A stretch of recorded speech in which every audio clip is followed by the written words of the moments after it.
Isang delivery rider ang naaktuhang nagnanakaw sa isang apartment sa Rodriguez, Rizal dahil nasapul siya sa CCTV. Kung kaya't ang sospek abay mapilis na natukoy at naaresto. Jim Teano sa balita. Mistulang Spider-Man ang estilo ng lalaking to. Makarang akyatin ng walang kahirap-hirap ang poste sa tabi ng apartment sa Milik Street, Barangay Manggahan, Rodriguez, Rizal. Sa isang anggulo ng CCTV, kitang nagmamadaling lumabas ang lalaki na walang damit pang itaas.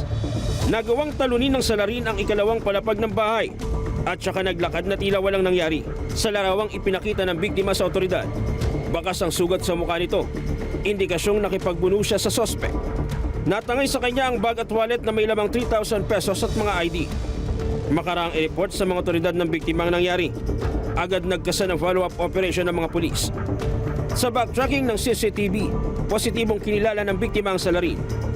Sa pag-iimbestiga, napag-alaman nila na isang delivery rider ang nanloob sa biktima. Ang modus po nito ay dahil nga delivery rider, habang nagdi-deliver po siya ng kanyang mga parcel, ay naghahanap na rin po siya ng possible na magiging biktima. Hindi na na-recover pa ang ninakaw na wallet at mga ID ng biktima.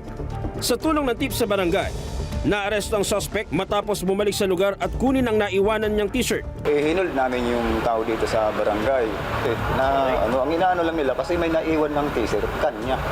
Yung t-shirt na naiwan doon, kinupirma ba nung suspect mo sa kanya? Confirm po, kanya po. Bakit daw- Positive po. Saan daw nakita yan? Sa loob ng bahay? Sa loob daw.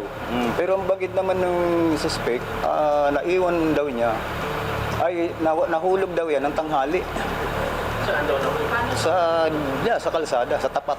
Depensa naman ng suspect. Wala po pong ako yun, ma'am, kasi wala naman po akong kasama nung gabing yun. Kung nakita man po ako sa CCTV, ma'am, may pinuntahan po ako, ma'am. Kasong robbery at physical injury ang isinampang reklamo laban sa suspect matapos itong saktan ng biktima.